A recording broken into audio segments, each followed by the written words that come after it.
हम लोग पीड़ित लोग हैं, कहीं को रोड के लिए जमीन ली जा रही है, बढ़िया बात भाई, रोड की जमीन लो, लेकिन उसके लिए कुछ प्रावधान तो तय करो। तुमने जो कानून बनाया संसद में उसका तो पालन तुम ही करो कम से कम। हम कहाँ मना कर रहे हैं कि हम जमीन नहीं देंगे? क्या स्कूल कॉलेज के लिए जमीन क्या ऐसे ही आ जाती है? कहीं ना कहीं कोई दानदाता बनता है तभी तो स्कूल कोई बनता है, कोई कॉलेज बनता है, कोई हॉस्पिटल बनता है, रोड भी बनेगा। लेकिन उसके लिए जो कीमत है वो कीमत तो तय करो।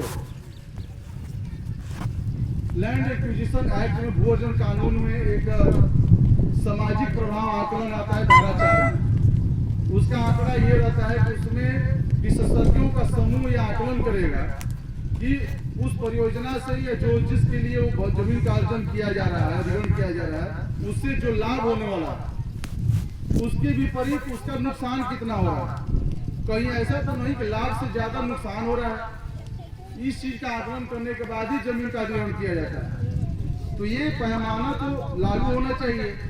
और जब कानून आपका कह रहा है कि भैया जो जमीन की जैसी प्रकृति है उसको अधिक से अधिक देकर के संतुष्ट करना, कानून का सजा ये है कि मानवीय है, सहभागी होना चाहिए और सूचनाबद्ध तरीका होना चाहिए, पारदर्शी प्रक्रिया होनी चाहिए। लेकिन ऐसा नहीं होता है तो मन बेचैन होता है। हमारे यहाँ आज 168 दिन हमारा आंदोलन धरना का हो गया। आज 168वां दिन है। लगातार 17 अक्टूबर 2022 से हमारे यहाँ अनवरत धरना प्रदर्शन चल रहा है।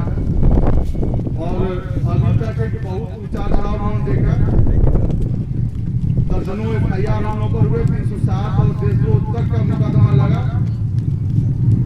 न्यायिक प्रक्रिया में भी हम लोग हैं। न्यायालय ने हमारी पक्ष सुनी, सही चीजों को समझा उसने और हमको बेल दे दिया और किसी को भी जेल नहीं जाना पड़ा। सैकड़ों लोगों को हुआ, हम लोग सबकी जमानत करें। तो आंदोलन जो बिहार में चल रहा है, आज ये आदत हमारे टिकट और साधु बाबा भी हमारे पास जा चुके हैं महापंचायत में, जो 5 जनवरी का था, आपको प्रणाम है। तो टिकैत जी भी आए, लेकिन कहने मतलब टिकैत जी आके हम नहीं लड़ेंगे, लड़ना तो हमको पड़ेगा। एक अनुभवी सेनापति अगर आ गया तो सेना तो हम ही को खड़ी करनी पड़ेगी, वो नहीं लड़ेगा। तो वो सेना क्यों नहीं खड़ी हो पा रही है? दिक्कत यहाँ पर भी आ रही है। आज का आंदोलन क्यों नहीं तेज हो पा रहा है? हम अपनी मांगों को प्रभावी ढंग से क्यों नहीं रख पा रहे हैं? इसके पीछे क्या कारण है? इसमें एक बहुत बड़ा तबका है जो किसान और मजदूरों का। कुछ बुद्धिजीवी लोग होते हैं, बुद्धिजीवी लोग 2 तरीके के लोग हो जाते हैं। एक हो जाते हैं जिनको कि सिर्फ विकास दिखता है और एक हो जाते हैं जिनको विकास विनाश दिखता है। और कुछ लोग होते हैं कि जो दोनों पक्ष को तुलना करके देखते हैं। तो तुलनात्मक वाले बहुत कम लोग मिलते हैं। ऐसे बहुत सारे लोग मिल जाते हैं, हमको टकरा जाते हैं आज ही। और पूरा ग्रुप में उसी की चर्चा होने वाली है। एक पत्रकार में होते हैं, डॉक्टर लिखते हैं, यानी कि PhD किए हुए होंगे वो, और वो अपना पूरा जाने हुए हैं कि इससे इतना विकास होना है, ये ऐसा विकास होगा, आप लोग इसमें बाधा डाल रहे हैं। जब उनसे सवाल पूछना था तो उनको बिगड़ भी जाते हैं, क्योंकि सुन नहीं सकते हैं, क्योंकि पढ़े लिखे लोग हैं। बहुत ज्यादा पढ़े लोगों को दिक्कत ये भी रहती है, वो सुन नहीं पाते हैं, सुनने की क्षमता उनकी कमजोर हो जाती है। तो हम लोग ऐसा नहीं करना है। हम लोग लगातार इसमें सीख रहे हैं। FIR हुआ हम लोग पर, अगजनी की घटना हुई, घर में घुस करके मारपीट हुई, महिलाओं बेटियों को बेइज्जत किया गया प्रशासन के द्वारा, टेंट हमारे तोड़े गए। उसके चलते हमारे करीब 10 दिन हमारा गांव पूरी तरह से दहशत में था कि कब प्रशासन आएगी, घर घर को तान कर ले जाएगी। लेकिन किसी तरह से सूर्यधन ने पार किया और आज हम फिर से खड़े हैं। न्यायिक प्रक्रिया में उनको शिकस्त मिली, हम लोगों का पक्ष मजबूत हो रहा है और हम लोग लगातार आंदोलन बने हुए हैं। लेकिन वहां पर भी कंपनी दिखा रही है अपना जो प्रोपेगेंडा इन लोगों का चलता है। अब वो प्रेस कॉन्फ्रेंस के माध्यम से दिखा रहा है कि देखिए अब इन लोगों के धरना प्रदर्शन की वजह से हम लोगों का काम डिले हो रहा है। इसके वजह से 5,000 करोड़ का अतिरिक्त लागत बढ़ गया। उस नहीं 5,000 करोड़ 5,000 करोड़ का अतिरिक्त लागत बढ़ गया और उसकी वजह से जो बिहार को 4 रुपए प्रति यूनिट बिजली देनी थी, अब हम 6 रुपया प्रति यूनिट हम बिजली देंगे। यानी कि 5,000 करोड़ का एक्स्ट्रा लागत दिखा दिया गया और साथ ही में उस 5,000 करोड़ को वसूलने के लिए 2 रुपया प्रति यूनिट का एक्स्ट्रा लोडिंग बिहार पर डालेगा।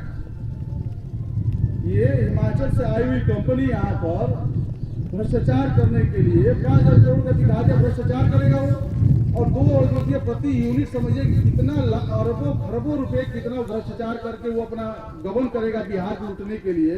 ये सोचने वाली बात है और सरकार उसी को समर्थन कर रही है। आज पूरा विश्व प्रदूषण का दौर झेल रहा है। जगह जगह बोला जाए भाई कोयला से आधारित प्लांट बंद कीजिए, सोलर एनर्जी पर आइए और तरह के तमाम ग्रीन एनर्जी का मीडिया है, साधन है, उस पर आप आइए, प्रदूषण कम पैदा होगा। ये प्राकृतिक संसाधन धूप की एनर्जी कहाँ कम है, लेकिन नहीं, यहाँ पर थर्मल प्लांट लगने चाहिए। हम लोगों ने नीति आयोग में इसका अप्रूवल नहीं मिला था, उस समय भी हमने इसका आवेदन दिया कि जो थर्मल प्लांट प्रायोजित है उसको प्रस्तावित है उसको अब सोलर में कन्वर्ट कर दीजिए। उन्होंने कहा इससे आपको रोजगार मिलेगा, सोलर में रोजगार नहीं मिलेगा। वो हमारी बात सुनने से इनकार कर दिए। सोलर लग रहा है लेकिन आज हम लोग देख रहे हैं उसमें 6,000 से ऊपर लोग काम कर रहे हैं, लेकिन उसमें स्थानीय लोगों को जगह नहीं मिलता है। क्या बोलते हैं लोग, क्या स्थानीय लोग चोरी कराते हैं और स्थानीय लोग रहेंगे तो नेतागिरी करेंगे और स्थानीय लोग काम नहीं करेंगे। तुमने काम कहाँ दिया, उन लोगों को मौका कहाँ दिया? कुछ लोगों को तुम मौका दोगे वो भी चापलूसी की वजह से, जो चापलूसी करके जाएंगे वो काम करने के लिए जाएंगे। जिनको तुम जेन्युइन रखोगे वही काम भी करेगा। तो पूरा प्रोपेगेंडा चल रहा वहां पर और इस आंदोलन को लेकर के दिल्ली भी गया। लेकिन एक बात यह है कि अपनी लड़ाई तो खुद ही लड़नी पड़ेगी, जानकारी आपको लेनी पड़ेगी, एक माहौल आपको बनाना पड़ेगा। किसानों मजदूरों के लिए क्या आपका कर सकते हैं, क्या नुकसान हो रहा है इसमें, किस तरह से आपको नुकसान हो रहा है। जब ये पानी दो, 16 तारीख को हम लोगों का वहाँ का कार्यक्रम मनीष जी गए थे और कई लोग गए थे उसमें, और इसके पहले जहानाबाद में भी हम लोग इकट्ठा हुए थे एक बार। उसमें बताया उन्होंने कि 2018 से ही यहाँ की जमीन कृषि उन्मुक्त कर दी गई, यानी कि एग्रीकल्चरल लैंड नहीं है। मैंने अभी देखा कि यहाँ पे सारे मक्का और प्याज की खेती यानी कि सब्जी अच्छी पैदावार वाली जगह है। हमारे यहाँ तो सिर्फ चावल गेहूं पर ज्यादा जोर रहता है, लेकिन यहाँ का हमको लगता है कि यहाँ पर जमीन के रेट भी हमारे यहाँ से ज्यादा होगी जी।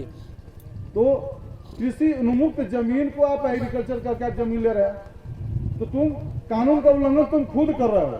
और जब हम आंदोलन पर आते हैं तो कहते हैं कि अपराधी हो गया।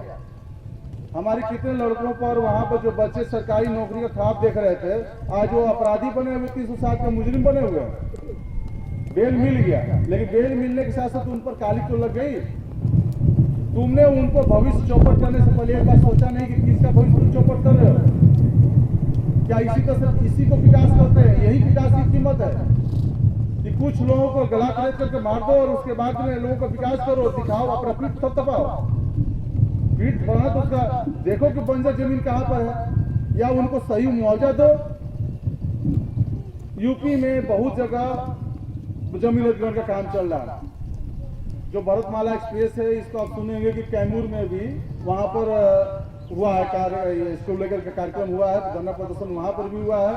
और वहां के जो सांसद हैं, विधायक हैं, वो विधानसभा में सवाल उठाए हैं कि हमारी मांग है कि 1 करोड़ रुपया प्रति डिसमिल एकड़ 1 करोड़ रुपया प्रति एकड़ हमको वहां पर किसानों को मुआवजा चाहिए भारतमाला एक्सप्रेसवे के लिए। आप ही लोगों का जो चल रहा परियोजना इसी में जो बनारस के लिए जा रहा है, तो वहां पर वो खड़े हैं। हमारे क्या है कि हमारे थर्मल पावर प्लांट है, रोड वाले में किसी को पैसा कमाने का ज्यादा मौका नहीं है। उसमें ज्यादा होगा तो ठेकेदारी आप ले सकते हैं, रोड बनाने का ठेका ले सकते हैं, इससे ज्यादा कुछ नहीं कर पाएंगे। लेकिन जो थर्मल पावर प्लांट है हमारे यहाँ, वो भ्रष्टाचार की जड़ पर ही खड़ा है, शुरू से ही भ्रष्टाचार करके आ रहा है। हमारे माननीय विधायक जी पैसा ले रहे हैं, हमारे सांसद महोदय का कई NGO है, फाउंडेशन है जो उससे पैसा ले रहे हैं, और उस पैसे से जाकर के कहीं जग हो रहा है तो शेरशाह का मकबरा बनाया जा रहा है, तो हम लोग उसे 20-25 किलोमीटर दूर जाकर के बाल भवन बनाया जा रहा है। प्रभावित क्षेत्र में उसका कोई लाभ नहीं है। हमने सवाल इसी पर उठाया कि आज जब कंपनी यहाँ पर आई है, कंपनी बोले कि हम विकास करेंगे, तो पहले यहाँ का स्थानीय लोगों का विकास ही दिखाइए। जो अभी मजदूर काम कर रहे 6000, उसमें से कितने लोग हैं? तो लिस्ट निकल के आएगा आरटीआई की सूचना के अनुसार 216 लोग। प्रभावित किसान जो हैं, जिनकी जमीनें गई हैं, उनकी आजीविका आपने ले लिया। आज की भी जमीन यहाँ पर जाएगी, खेती वाली जमीन होगी सारी।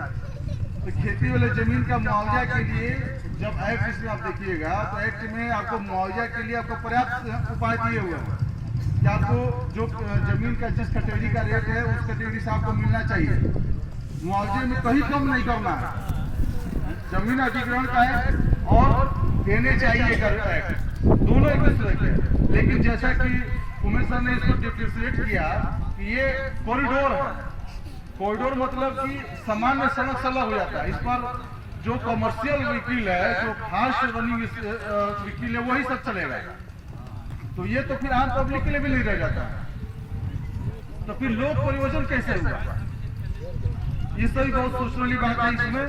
और इस तरह की बहुत सारी अनियमितताएं हैं जो लगातार इसमें हो रही हैं, और इसके आड़ में सरकार अपनी पीठ थपथपाने पे लगी हुई है। और कहीं ना कहीं किसानों का आंदोलन जो खड़ा हो रहा है, वो नहीं चाहती कि किसान आंदोलन खड़ा हो। इसको भ्रमित करने के लिए, इसको कुचलने के लिए हर संभव प्रयास कर रही है, और प्रशासन को खुला छूट दे रखी है कि तुमको जो करना है करो, बस ये काम होना चाहिए, कीमत कुछ भी हो। लेकिन वो कीमत किसान को नहीं, कीमत जो लाठी चलाने वाले होंगे, जो किसानों को उछलने वाले, उनकी कीमत तय हो रही है।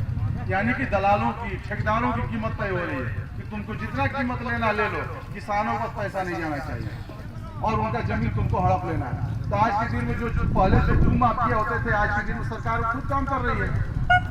दोनों में अंतर क्या हुआ? हमारे यहाँ वाटर पाइपलाइन के लिए परियोजना चल रही है, रेलवे कॉरिडोर के लिए चल रही है, और मेन प्लांट के लिए 1058 एकड़ पहले जमीन ले चुका है। वाटर पाइपलाइन के लिए मात्र 1 मीटर व्यास का एक पाइप जाना है। उसके लिए सर्विस रोड लेने के एक्स्ट्रा खेती वाला जमीन, वो भी जानते हैं, नहर के बगल की वाली जमीन जा रही है। नहर के बगल जो सालों भर सिंचाई जो कृषि दे रहा है, अनाज दे रहा है, उस जमीन को बंजर बना करके ले रहा है, और उसके आसपास की सारी खेती खत्म हो जाएगी। जो नहर का फिर मतलब ही नहीं रह जाएगा। हम लोग इसको सवाल उठाया, कोई सुनवाई नहीं है। आंदोलन बैठे हुए हैं, उसमें भी बनाई उनको दिख रही है, लेकिन हम लोग भी टिके हुए हैं और लक्ष्य प्राप्ति तक हम लोग बने रहेंगे। और यही हम लोग का आशा है कि ये बिहार में जहां जहां परियोजना हो रही है,